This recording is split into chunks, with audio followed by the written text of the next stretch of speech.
Hi, my name is Joanna Whitney. I am an intuitive artist and a student of natural law. And this is part two of a two-part video about my personal experience recently with formal consensus and social media tools.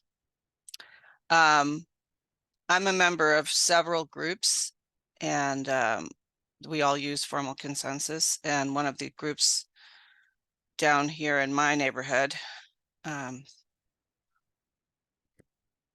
we recently had a interesting experience with formal consensus and these new tools. So, you know, I've been reviewing this book for a long time now. I don't really know how long, maybe 8 months or something like that. And I'm almost at the end. And the groups that I'm involved with, the group down here in Denver, and we've been using it for about the same amount of time that I've been reviewing it. And everything's been going great up until a few days ago. And the reality of the situation is that no one has read the book. I knew this, because I know how it is now. Okay. We just don't have time to do anything because I think it's because of the amount of communication tools we've been given and we're utilizing. I remember even getting, I would get a message from someone on Signal, and then I would get a phone call from them on Signal, and then I would get a phone call from them on the regular phone. And oh my God, it's insane. It's crazy. And I remember one time we met, and I was asked if I got the message, and I just didn't check all the channels to get all the messages. So, I felt for a long time that these tools are extremely divisive, and it was proven to me once again in the last few days. And we use them all, and it's really hard. I mean, it makes it even harder. And I think this is part of the design, to make it so much harder for us to stay on top of everything and not have to multitask. Because remember, single-mindedness is a virtue. But I mean, I personally don't have a single mind anymore at all. There's no way I could possibly. I mean, I kind of like it in a certain way because as an artist, it basically means that my artwork, I do better artwork when my left brain is occupied by something like listening to a meeting or something like that, and then my right brain can do the artwork. But I don't really think it's that great, because I know that from other spiritual work I've done in the past that I should be able to have a unified mind.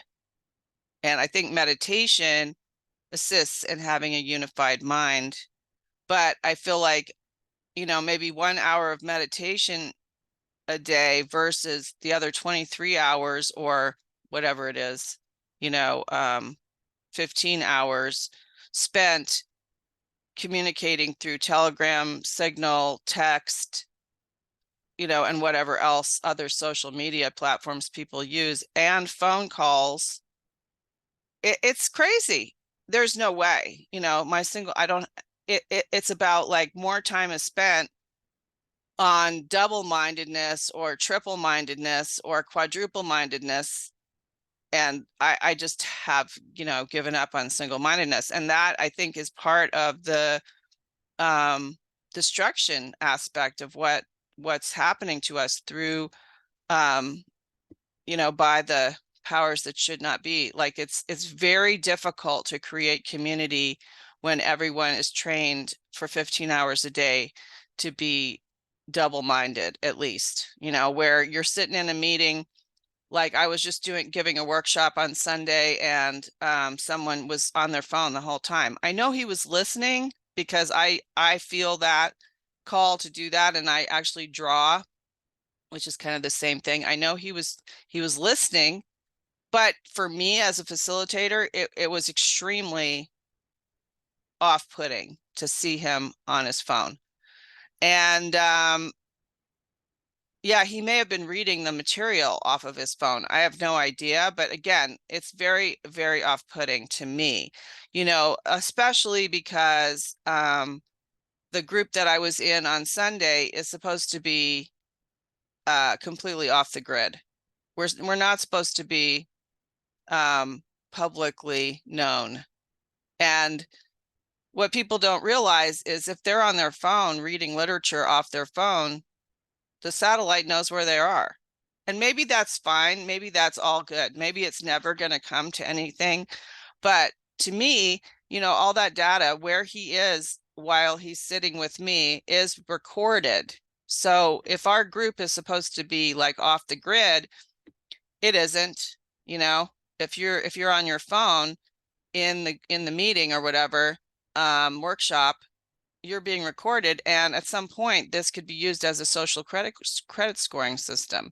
So it's just really weird. Okay. And how this is like affected me personally with regards to formal consensus is that like I said, this one particular group I'm involved with down here, we've been using formal consensus for about 8 months, meaning that we're a pretty small group, like about maybe between 6 and 10 people. And we just come to consensus in a few hours of hashing stuff out. And we don't have to utilize all the, talking stick, the facilitator, blah, blah, because we've been very respectful of each other for this period of time. Well, what happened this time was that we decided something together. And I mean, what we did was we decided to choose the principles of formal consensus that are listed on page 22 to page 25 in the book. And we agreed to use it. That was it. We never read them. We were kind of given the assignment to read them on our own, which of course no one did. I mean, I know this because I asked them flat out, if they had read them. And I honestly wouldn't be reading them myself, except that I'm reading them to you guys. That's kind of what the purpose of this is for me, really, is for me to thoroughly read it. Again, but so they admitted that they skimmed it, okay, which I don't even know if that means they read it, and they didn't certainly read the paragraphs of what each thing means and each principle, but at least we agreed to it so that when we had the snafu, I was able to say, let's review page 22 to 25. And I did read them all to them quickly, but that's not what needed to happen. What really should have happened, honestly, was in the beginning of our group is we should have maybe we would have reviewed these principles, and then we would have picked our own principles based on the purpose of our group, what our group purpose is. And what came out in our meeting was that we don't even have a group purpose really right now. We've been operating for 8 months and putting on events, and we have no purpose that we have agreed on. And this is very serious. It's just not going to work. And I think we all know that it's not going to work. And I think we all know that at the last emergency minute, when we can't take it anymore, we will formulate a purpose and we will review the principles. But until then, we're not going to. And why is that? It's just because we don't have the attention to do that right now. Like, we are being groomed into ADHD. Like, everyone has to have attention deficit disorder. And what they'd give you for that, the pharmaceutical solution to attention deficit disorder is pharmaceutical crystal methamphetamine, known as Ritalin. And, you know, we use coffee a lot or other stimulants to focus, but it's just an artificial focus. You know what I mean? So, what ended up happening was that because we didn't have a unity of purpose, and we also didn't understand that being in a group requires that you commit to the group, and that the group itself becomes, when you meet face to face and you call in assistance from the creator, the group itself becomes its own entity, basically with its own heartbeat.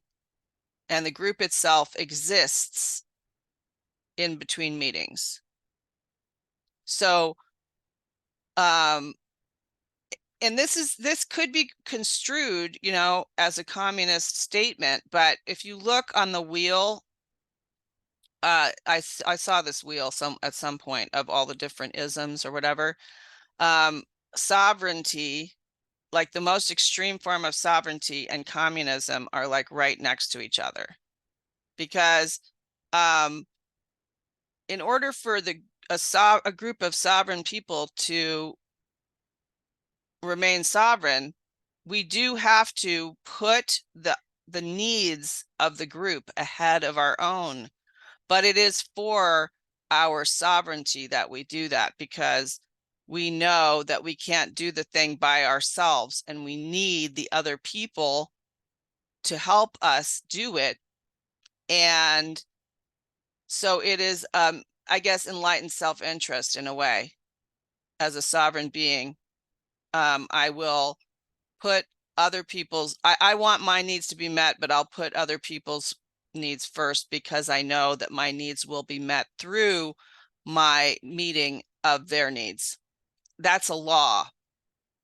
The law, I would say it's the law of forgiveness, which I think I talked about that in another video. The idea of forgiveness being that I give first. I give of myself first for the greater good, and I trust that that is going to work out for the greater good. So,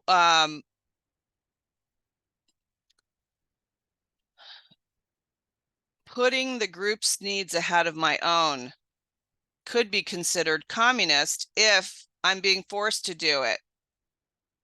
But if I'm choosing to do it because I know that it is going to help me and help society, our society, then it's sovereign. It's a freedom, it's a choice of freedom to do that. So we didn't, that's in the commitment to the group principle that we didn't agree to really or think about. And so what happened was we got together a few weeks ago or whatever, last week or whatever, and hashed out a bunch of stuff and came to consensus on it. And then we had several tasks that several people had to do. And then we set about to do those tasks. And but what happened was that because we didn't fully understand those principles, we sort of degraded into individualism again.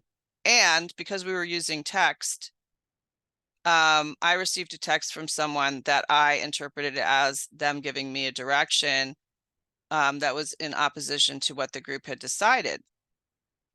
And it really freaked me out, really freaked me out. And so we had to meet again and hash that all out again, those basic principles. And then we realized that we didn't have group purpose. Now we've been together for 8 months and putting on events, and it's all been great.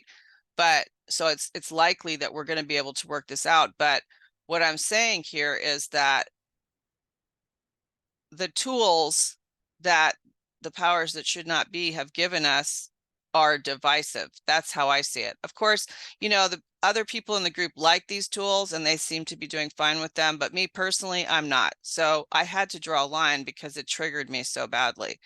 It triggered like past trauma is what happened. Because anytime I feel like someone is telling me what to do, like commanding me to do something, and I'm like something about the text, because it doesn't contain body language, and because our spirits aren't connected, and because of something, I don't know. I just felt like I was in a tunnel and I was being forced to do something against my will. And then I flipped out. That's because, I mean, that's what happens to me when I'm, I don't respond well to that, And I'm not saying that was right how I responded. It's just that, some things I absolutely just don't have control over when I get triggered.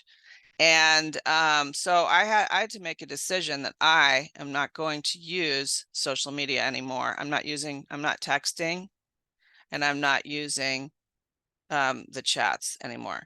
Like, I will maybe make like a comment, like a thumbs up or something, or I will like use text to say I'm leaving now and I'm stuck in traffic, or I'm running late or something like that. But that's going to have to be the extent of it. And that I don't know if I'm going to be successful at that, because I have a tendency to forget. Like, if I don't completely abstain from something 100%, I have a tendency to forget that it was really that bad, and then I'll lapse back into it again. And that's the same thing will happen again. But I just wanted to make a video because I feel like I'm sure other people are experiencing this. And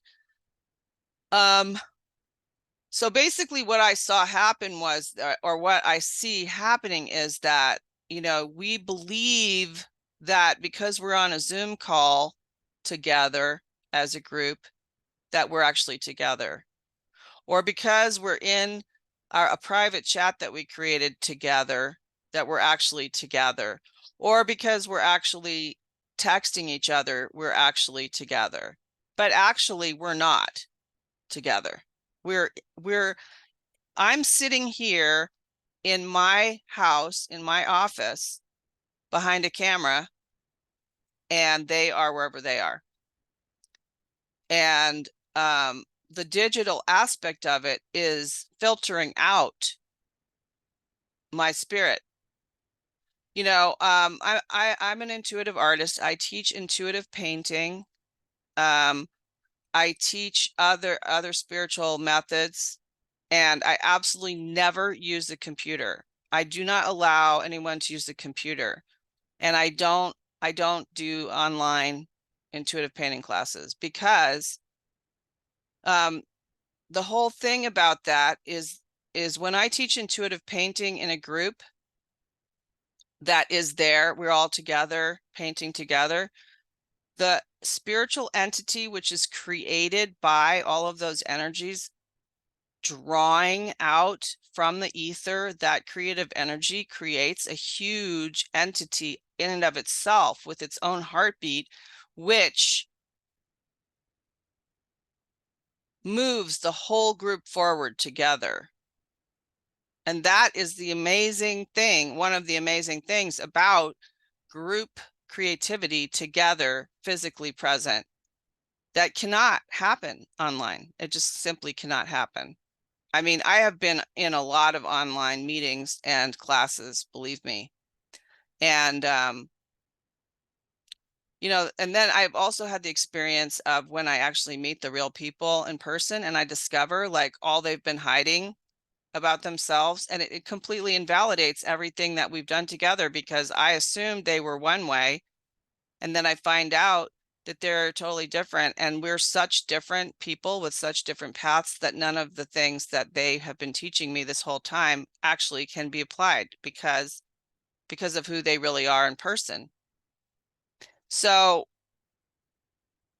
I'm drawing a line for myself that I can't participate. I mean, I do obviously have to participate online at the moment, but no meaningful work for me can be accomplished online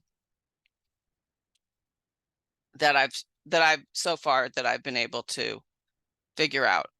I also do like psychic readings online. Like, I do like a Zoom call where I read someone and I do start a painting with them while they're online. But I end up doing it. I end up unplugging. We have a conversation online and I start the painting, and but then what happens is after that, after we've had our conversation, I tune into their field separately from them without digital media involved, and then I do the rest of the painting and the reading through the etheric plane using my clairvoyance. And I think that's a totally different thing. It seems like it's a totally different thing because I have actually been successful doing that. But it's a totally different thing because I'm doing a service for them utilizing the etheric plane without the digital mediums in between us. So I'm just completely connecting to their auric field,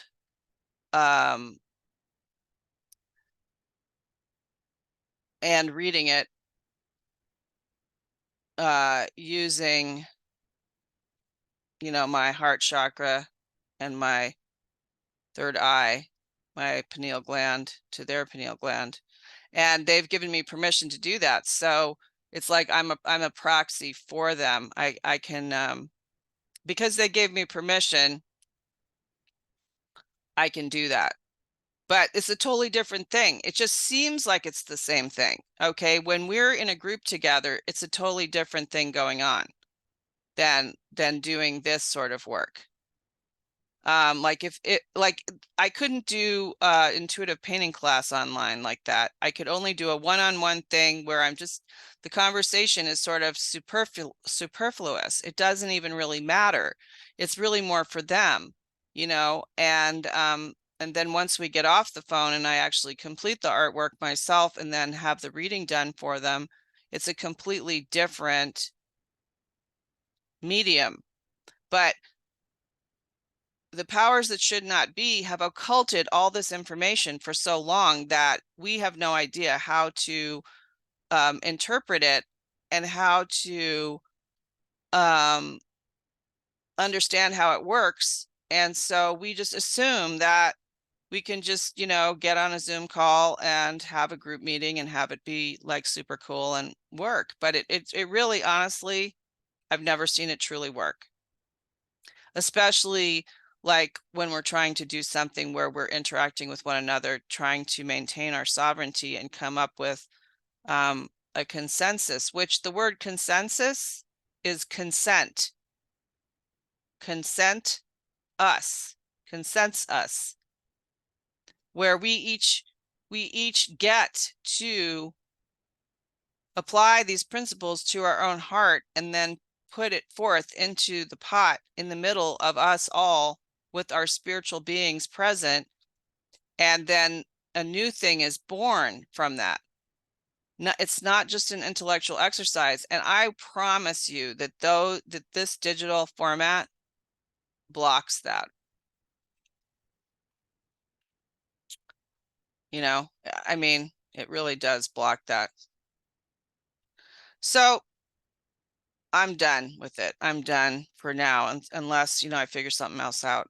That's what I'm saying. That, I mean, oh, well, so just to sum up a little bit more. Okay, so what happened was that we disintegrated into individuals.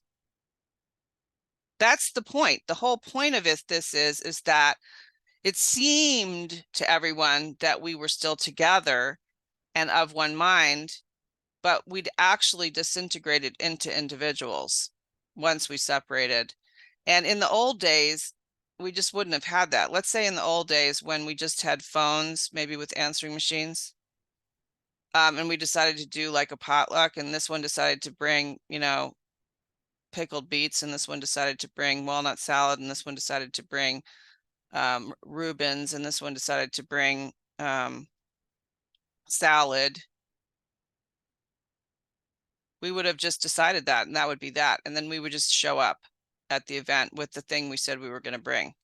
There would have been no texting or changing the plan or anything in between, because we had singleness of mind and singleness of purpose.